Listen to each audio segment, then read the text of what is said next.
Good evening. Good evening, ladies and gentlemen. My name is Will Miller, and I'm the co-chair or the associate chair. What am I?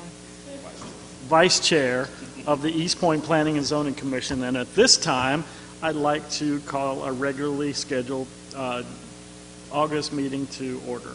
Staff, would you please sound roll call to establish a quorum? Here. Here.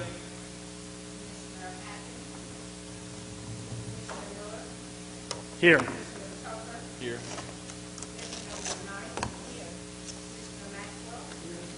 I'm so sorry, all this time.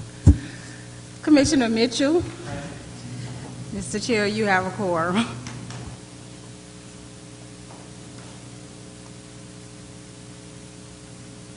Thank you very much. At this time, I would like to take a moment of silence. And when we're having our moment of silence, let's say let's think of some extra good thoughts for Aretha Franklin, who passed today.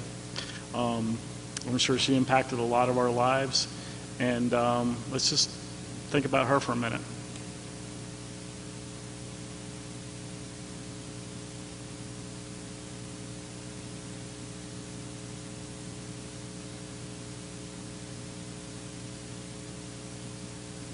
Thank you very much. Now, if I would like to have you all stand and recite the Pledge of Allegiance.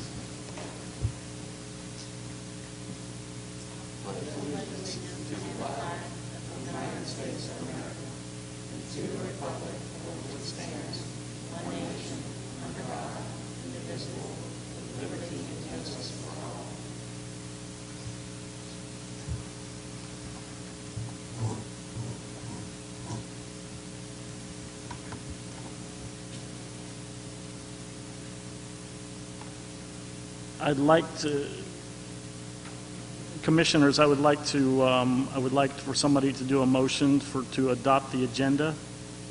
So moved. It has been moved and somewhat seconded that the agenda will be adopted as it is printed.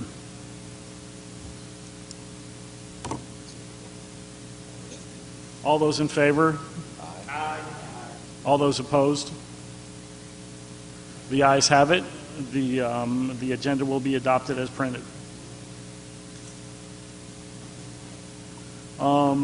Next, I would like to do the approval of the July minutes.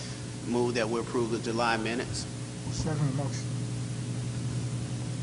All those in favor? Aye. All those opposed? It has been nominated, second, and voted to approve the July minutes. So I think now we move on to new business. Let's see, I jumped right into the case, all right?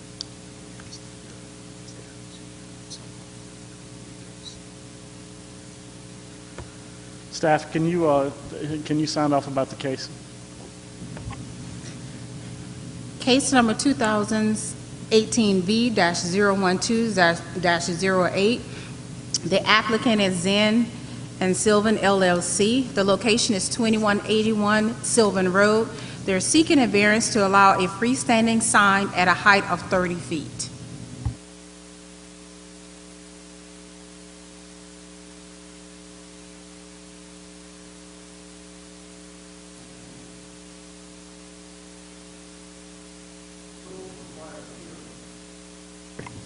Our rules require a hearing, and so in accordance with the hearing, there are some public hearing rules that I would like to read out. Public hearings before the Planning and Zoning Commission shall be conducted in accordance with Section 10-2219 of the East Point Zoning Code and Development Regulations as follows. Persons both favoring and opposing the proposed amendment will be then provided an opportunity to address the council. The applicant for the proposed amendment or applicant's designated representative, if any, will be entitled to speak first, followed by other speakers in favor of the proposal for a total of 15 minutes. Those who oppose the proposed zoning amendment will be permitted to speak for a total of 15 minutes. By majority vote, the council may increase the total time of speakers, provided that each side is given the same amount of time. If there is more than one speaker for a side, the presiding officer may limit the time allotted for each individual speaker, other than the zoning applicant. The zoning applicant may reserve a portion of his allotted time for rebuttal. Speakers must adhere to rules of decorum. Prior to speaking, each speaker shall identify his or herself and state his or her current address.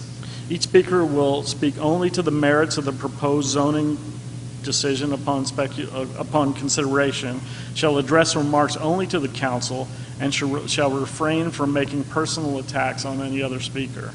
The presiding officer may refuse a speaker the right to continue if, after being first cautioned, the speaker continues to violate the rules of decorum.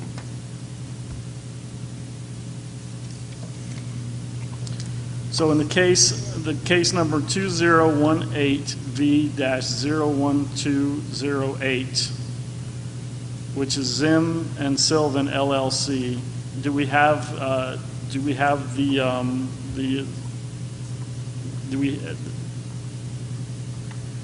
Make a motion that we open public Yeah. hearing.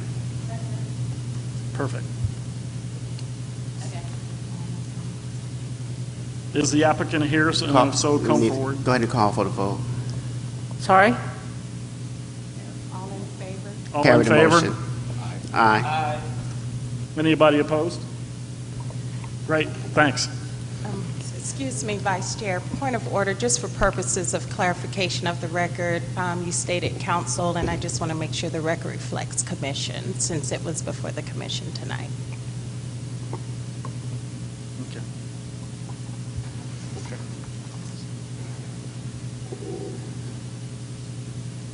You can go ahead and speak. Okay. Good evening. My name is Leslie Zinn. I live at 2210 Palmer Court, College Park, 30337. I am requesting this variance for 2181 Sylvan Road for 3 reasons. The first reason is it's exceeded the abandonment period, which is 90 days, which for an industrial building is a very short amount of time. The industrial buildings tend to stay on the market for years. So the 90-day is egregious, difficult time period. In addition, I'm not sure what abandonment consists of, but the building has never been not occupied. So the sign was not up, but the building was always occupied. The second reason is for topography. The topography of the location is an uphill, quite a steep incline on top of a hill, so visibly the current allotment of, I believe, 12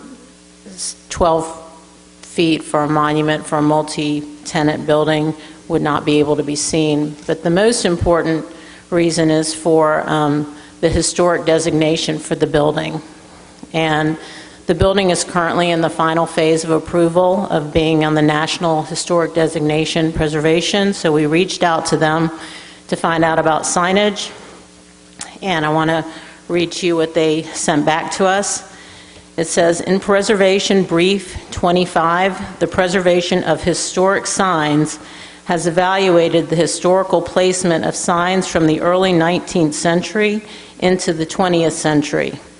Whenever possible, it is best to reuse existing signage or to research where signage has been historically on the building and use that to guide placement of signage. The existing pylon sign is historic and a character-defining feature of the building.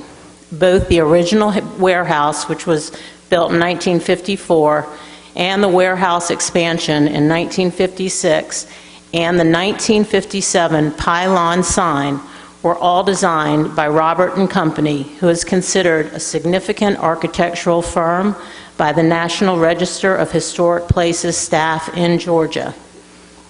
They go on to say a lot more, and I'll be happy to submit this for your review, but it goes on to say, Placement of a new monument sign in front of the building or removing the iconic pylon sign would create a highly visible, inappropriate change in this significant vista. Such changes would compromise its historic designation. Can I submit this to you guys for your review?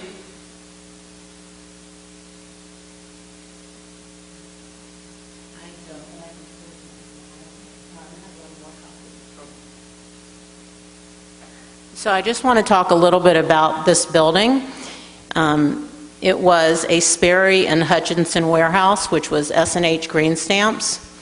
And there were 2 distribution centers in the Atlanta area and a number of redemption centers. The other distribution center is no longer around, so this is the only thing remaining from S&H Green Stamps, and none of the redemption centers have been found. This place was both of those. And we did not know the full amount of the origin of this building. We just knew that the building, how old it was, and the architecture was historically significant when we started the renovation.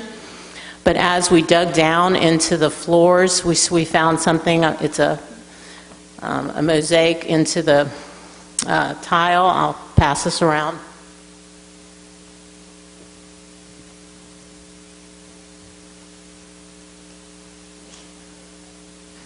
So this building has significant importance to the area. It was a gathering place. It was a center of commerce, and so it's the only thing remaining from this time period for this S&H, the Sperry and Hutchinson warehouse. And also the architect who built the building was very significant for that time period and important to the historic designation.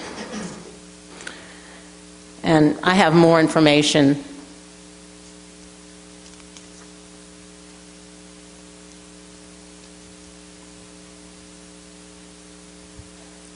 And also, so I started researching, how do we decide what's historic? And so the National Register of Historic Places is one of the most important ways in which we determine which properties are historic and which are not. Listing in the National Register or determining National Register eligibility are among the clearest statements of public policy about what is historic and worthy of being preserved. This building is in the final stage of approval of getting National Historic Registry approval. This is our corporate office, but it's also the site of what we would like to open as a retail store. We moved into the building in February. The retail store was ready for operation in February. It stands sitting empty.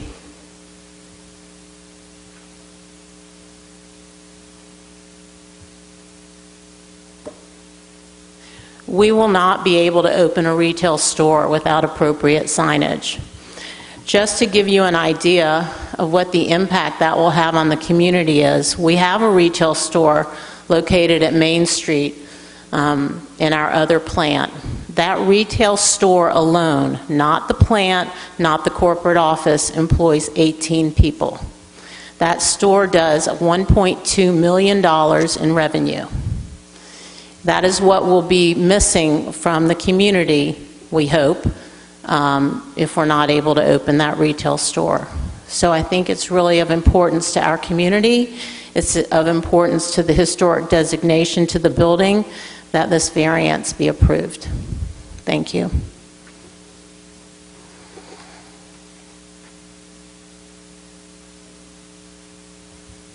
Do we have any other proponents who would like to speak in favor?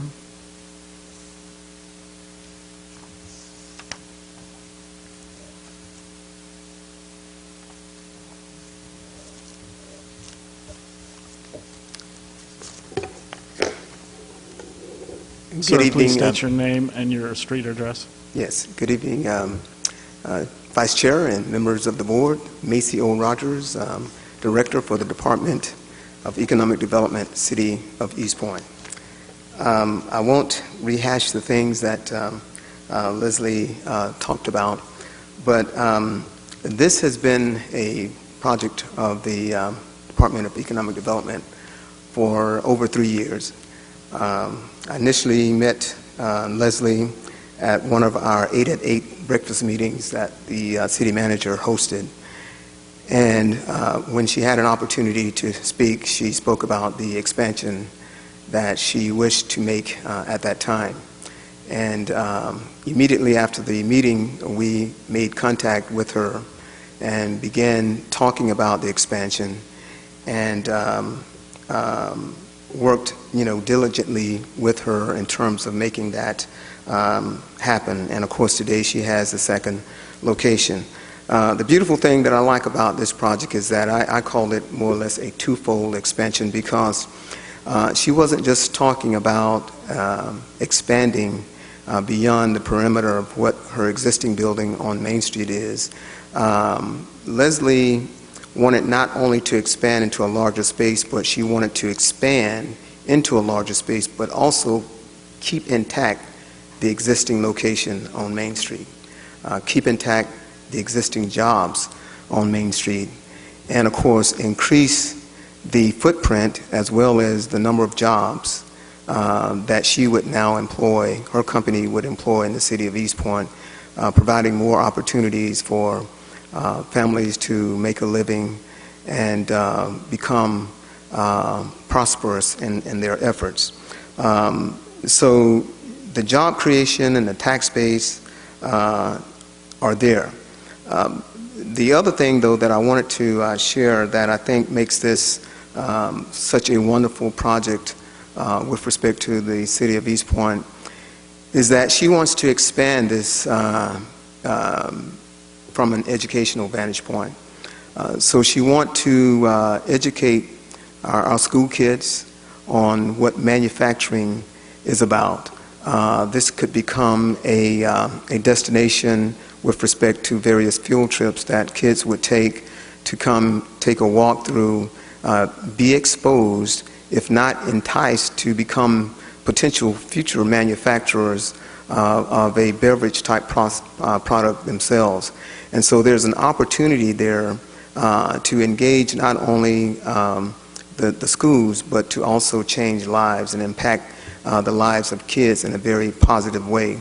The other aspect of this is that it opens the door for us touting tourism, because not only would she host, say, weekly field trips for the kids, but it could also be a tourism destination as well for those who might be interested in learning more about that process. As I was reading and talking to her, I reflected on the time, my years of in grade school when I was in the second grade, and I went to visit this manufacturer known as Tom's down in Columbus, Georgia, and they would manufacture potato chips and cookies and things like that. And all of my friends and I, we got a chance to walk through, see and hear, and also get a nice big bag of goodies at the end. And it forever had an impact on me positively. And I think that with what Leslie is doing in the city here would have that same kind of positive effect on the kids. Having a visible sign that she wants that would have a historic preservation attachment to it is unique in and of itself, because we don't get very many of these type projects, one that would have a historic designation attached to it. Most of the projects that we work with are those that are being built from the ground up, or they would use an existing building for adaptive reuse, but there wouldn't be necessarily the historic definition attached to it. So it's unique in very many ways in terms of the project itself. It was the very first bond deal that our development authority did, a $5.2 million investment. And the potential for it to continue on is just tremendous. And so I'm very excited about this project. It has meant a big deal to the city, and I hope that we can work, hopefully we can work through a process that would allow them to hopefully get the designation and the visibility that they need for the project itself. It has a lot of areas that are just positive for the city, and I look at it as being a win-win. Thank you for your time. If there are any questions for me, I'd certainly be happy to answer any of them. Thank you.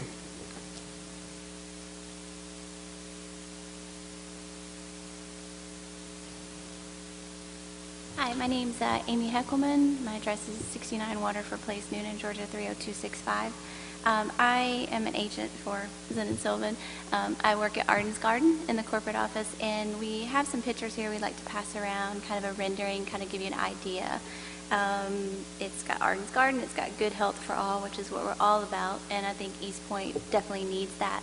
And we need to have visibility from 166, from Sylvan Road. Everyone on the Jefferson Park side, they can leave and go to our store and bring their families after school. And I think that's what we're about. We're not just a corporate office and a production facility, but it would be a store, it would be a gathering place, and we've made it beautiful. It's a vista up high, which is not to our advantage for a sign, but from the store, it will be a wonderful destination point, but we need to get people there. So I'd like to pass these around if I can.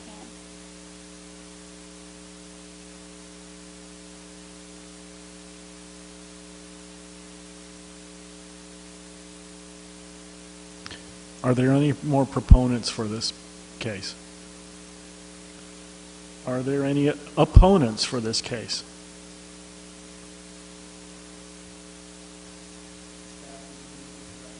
Seeing that there's no opponents for this, I move that we close the public hearing.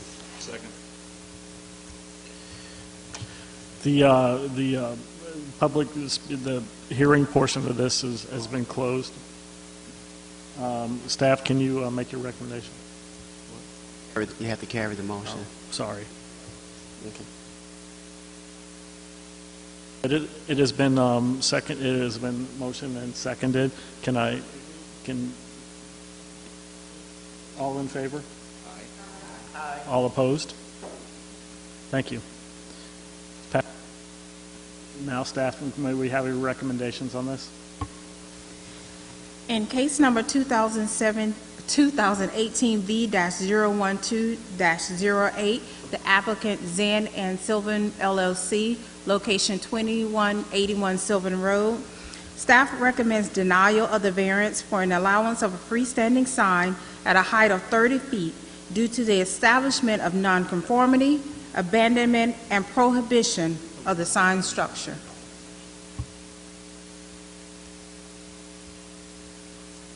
Having heard the proponents and the opponents and the staff's recommendation on this case, I would entertain a motion. Mr. Chair, Yes, I sir. would like to make a motion to approve for discussion. Any seconds? Mr. Chair, I do have some questions. Do we need to carry the motion before I ask my questions? Yes. Thank you. A second on this? For approval for discussion. It has been seconded for approval for discussion.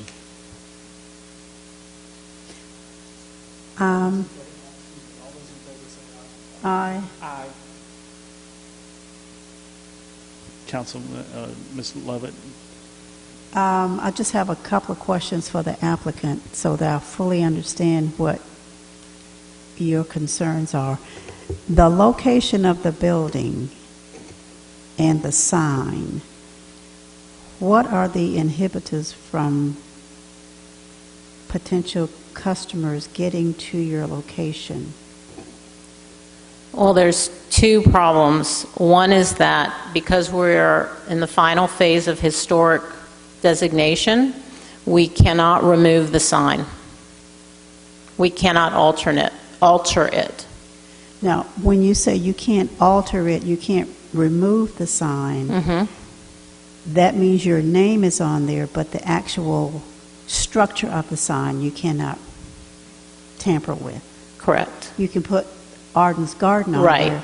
But we that's- couldn't dress it up into a monument.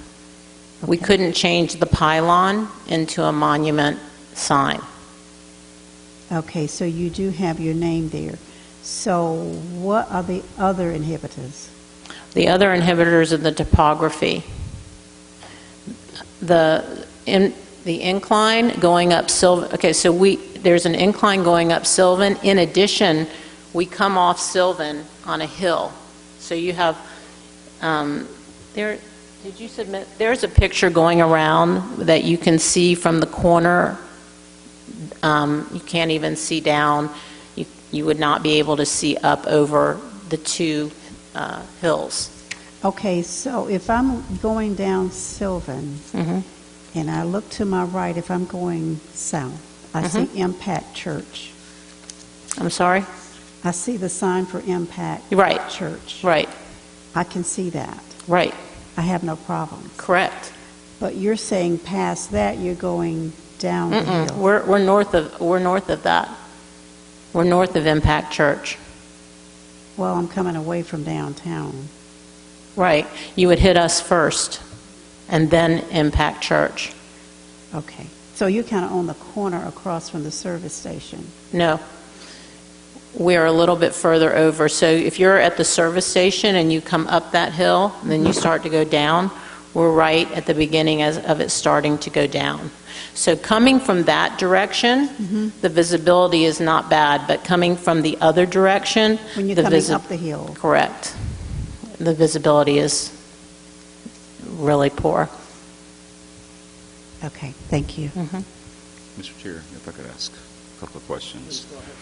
Ms. Zinn, first of all, living off of Sylvan myself, I really appreciate your bringing one of your retail shops there. One of the problems I think I see for you is that on that side, there are no other retail establishments. Correct. So you would be it. So letting the public know you're there, I would assume would be pretty substantial for you. And the sign that is existing there, the brackets that are existing go with the existing building? Correct. They were built in 1958 by the same architects that built the building, so they are part of, we cannot touch them. Okay. Well, I appreciate you. Thank you. I have a question. What you were reading earlier from the organization, is that different from this, or is it? No, it's the same thing. Stating? Well, there's two letters. One is explaining the significance of that building in particular, and one is explaining how they evaluate, like the pylon and the signage exactly. One was more about the building. Could I see the one about the actual signage? Yeah, it's going around there. It's Okay. And then what they were just saying is basically for the historic designation, we need to leave the actual structure there, correct. but not necessarily saying you can only use that structure for your sign. They wouldn't allow a monument to, if you read it, it says at the bottom. So not changing, not asking to change that structure into a monument, but a monument can actually, so putting a monument there. would be considered changing the historic look. You know, with historic designation, you really cannot touch the outside. And there were even things in our renovation on the inside that we were not allowed to touch.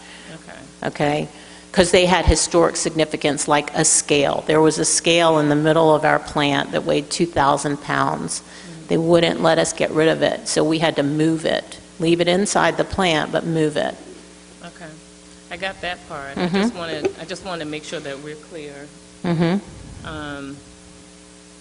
And I want to be able to get a minute to actually read this, just Sure. to make sure that I'm clear too. So, Okay. for the designation, because I don't want us to stay focused on just the actual sign, right? And what the variance is for. So the Python sign is historic. Correct. Can't touch it. Correct. But to have a monument, not putting a monument on that signage, but to have a monument signage on the property would cancel that. Correct. It's in there. If you look, if you Okay. read it, you'll see that. Okay, thank you. Give me a minute. While she's reading that, so what the document is, what you interpret the document as saying is that if a monument sign is put on the property, it will totally void the possibility of that becoming an historic site. That's correct.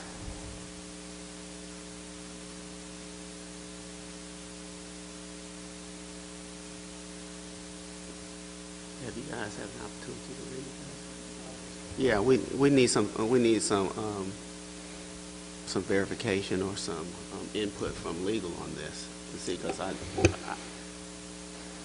for others, I didn't think that would happen if you added something to something that's not already named historic that would cancel it out. Can you guys speak on that?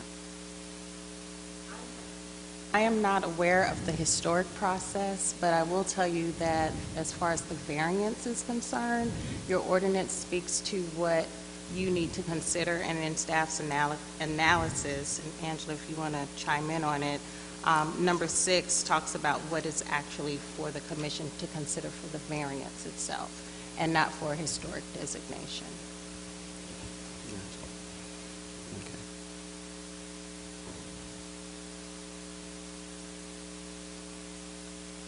Commissioners, have you had a chance to review? Oh, I'm Do you sorry. have more questions? I have one question for the attorney. Could you tell us what the hardships would be that would make it appropriate to vote in favor? It says number 6, conditions resulting from existing foliage or structures bring about a hardship whereby a sign meeting minimum letter size, square footage, and height requirements cannot be read from an adjoining public road. And would, in this case, that be Sylvan Road as well, since it's elevated at that intersection? I think planning would have to address the actual topography issues, but that's the standard. But in this particular case, going down that road every day, because I live off of it, the adjoining road would be elevated, and it's 166. So, and I'm sure she's trying to hit 166. I would if I had a retail there. I think it makes sense. So the adjoining roads that surround this property is Sylvan, Millage. 166. Well, Millage, that one. Well, 166 is not an adjoining road to this property. 166 is a road of access to this property. The main roads that are adjacent to this property would be Sylvan, Millage, I think Sampler, Oakley, a little further down. So when you talk about adjacent roads, you can take in consideration of Sylvan Road. However, adjacent to this property would be Millage and Sampler. Those are the ones that actually surround the property. Sylvan, again, is a road of access to get to this property, just as 166. May I say something? Am I allowed to speak?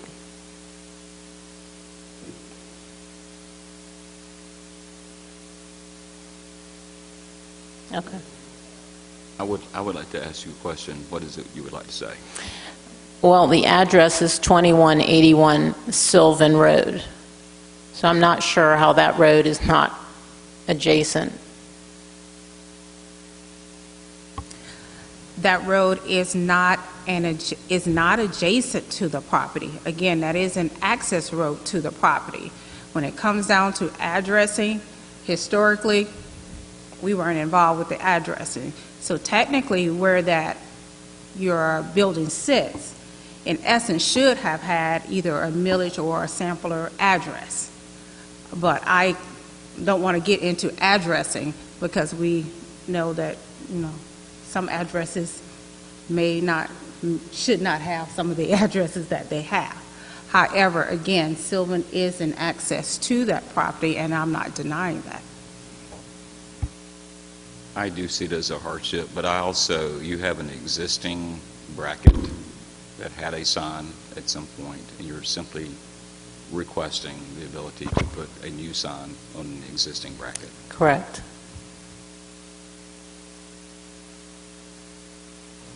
Commissioners, any more questions on this?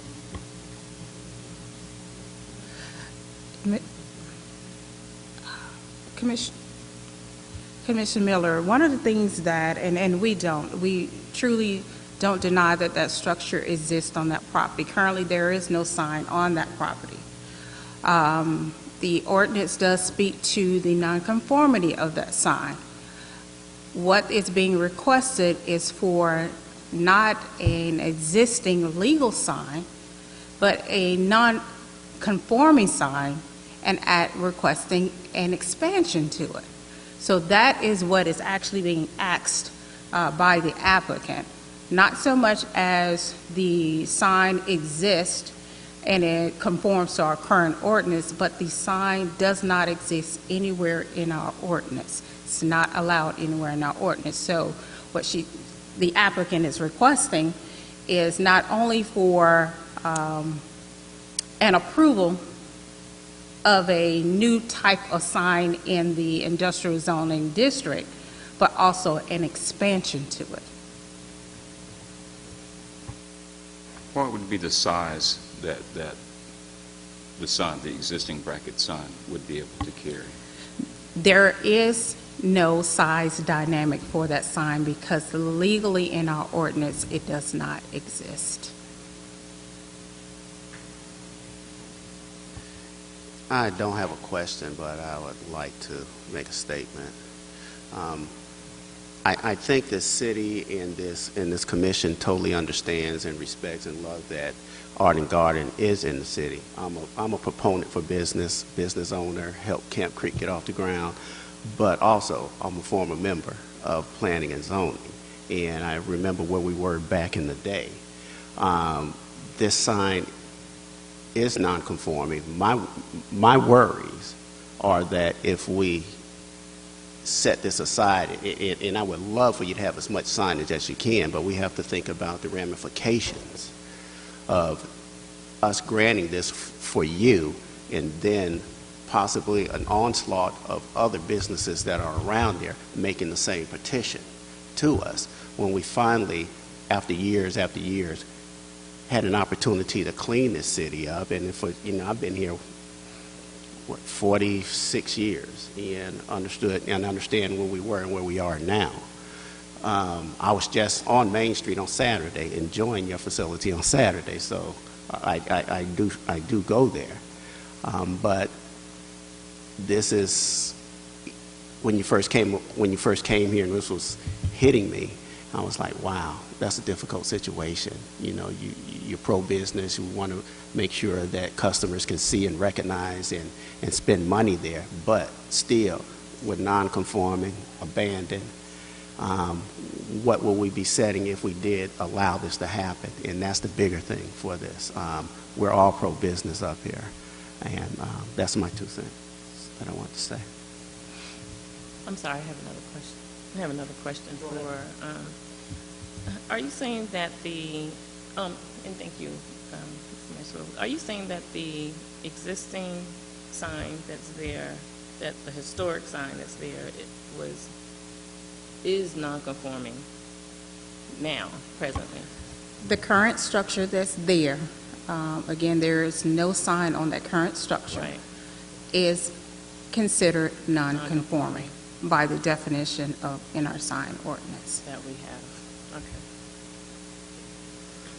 One more thing, and I hear the slippery slope argument, and I get that, but in this particular case, because I do think there's a hardship, she's the only retail shop there, and I do take into consideration 166, so I don't think it would open the floodgate to everyone that wants a bigger sign. It's a unique request. But again, that's not only for that area, that's for the whole city in totality, not just that area.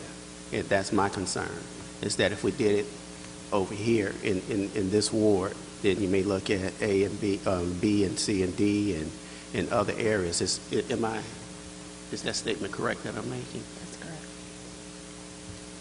Well, I think it's a case by case. Again, we just have to disagree because I believe that there is a hardship, and it's unique to this property. And again, staff does not totally agree that she may potentially have a hardship for visibility. And we don't necessarily, we're not at battle with that at all. However,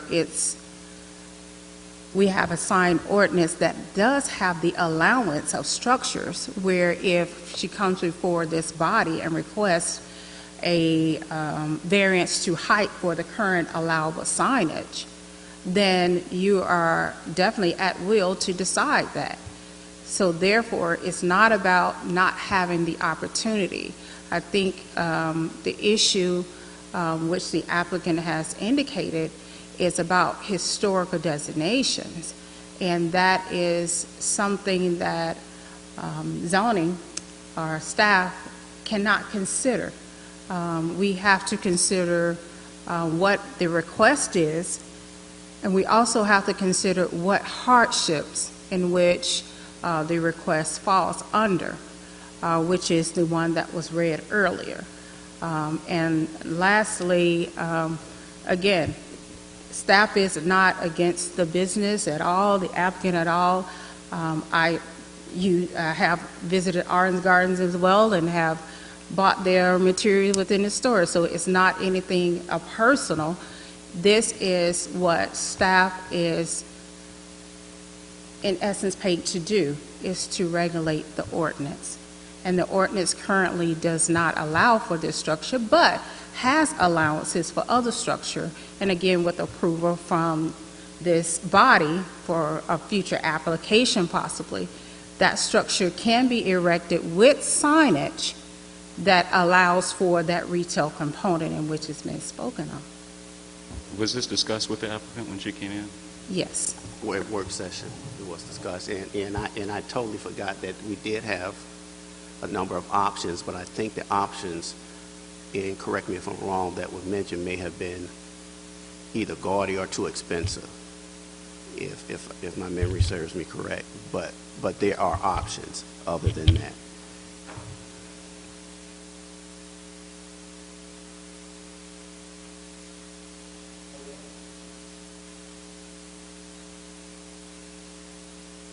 In the case of case number 2018V-012-08, it's time to vote. All in favor, say aye. Motion, please. Oh, sorry. Make sure.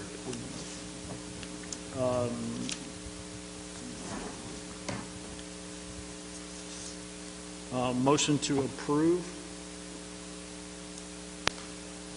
Motion to approve case number 2018V-01208, Zinn and Sylvan LLC.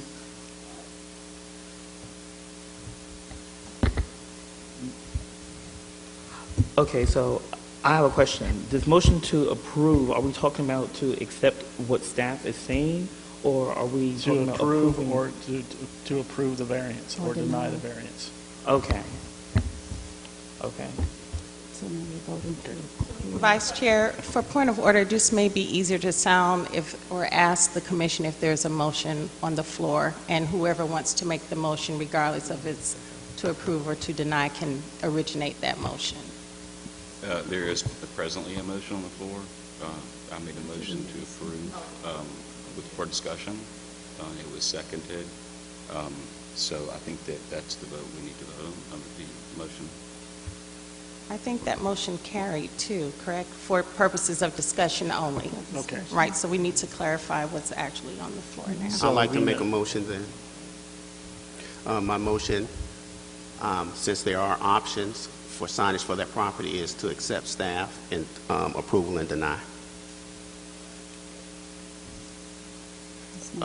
To accept staff's motion, recommendation, thank you, to deny. I apologize. Second.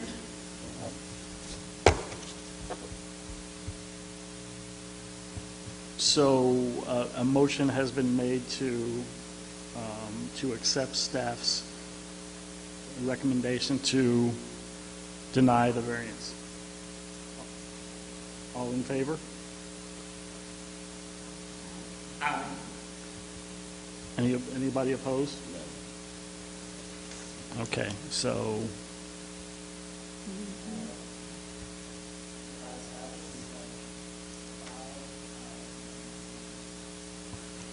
So it looks like staff's Commissioner recommendation. Miller, would you like for me to do a roll call, just so for clarity of That would the be great. records? Commissioner Lovett?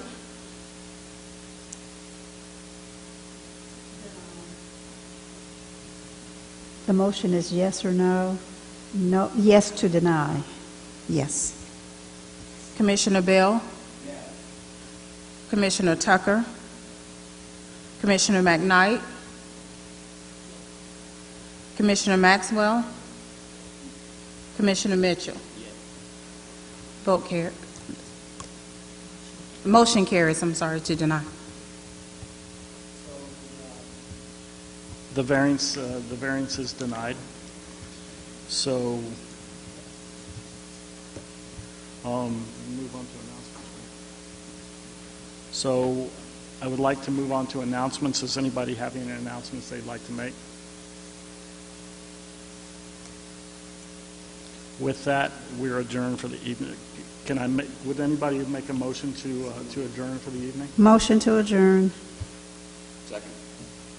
This meeting is adjourned. This meeting of the East Point Planning and Zoning Commission is adjourned. All in favor? Yeah. Anybody opposed? Thanks. The meeting's over.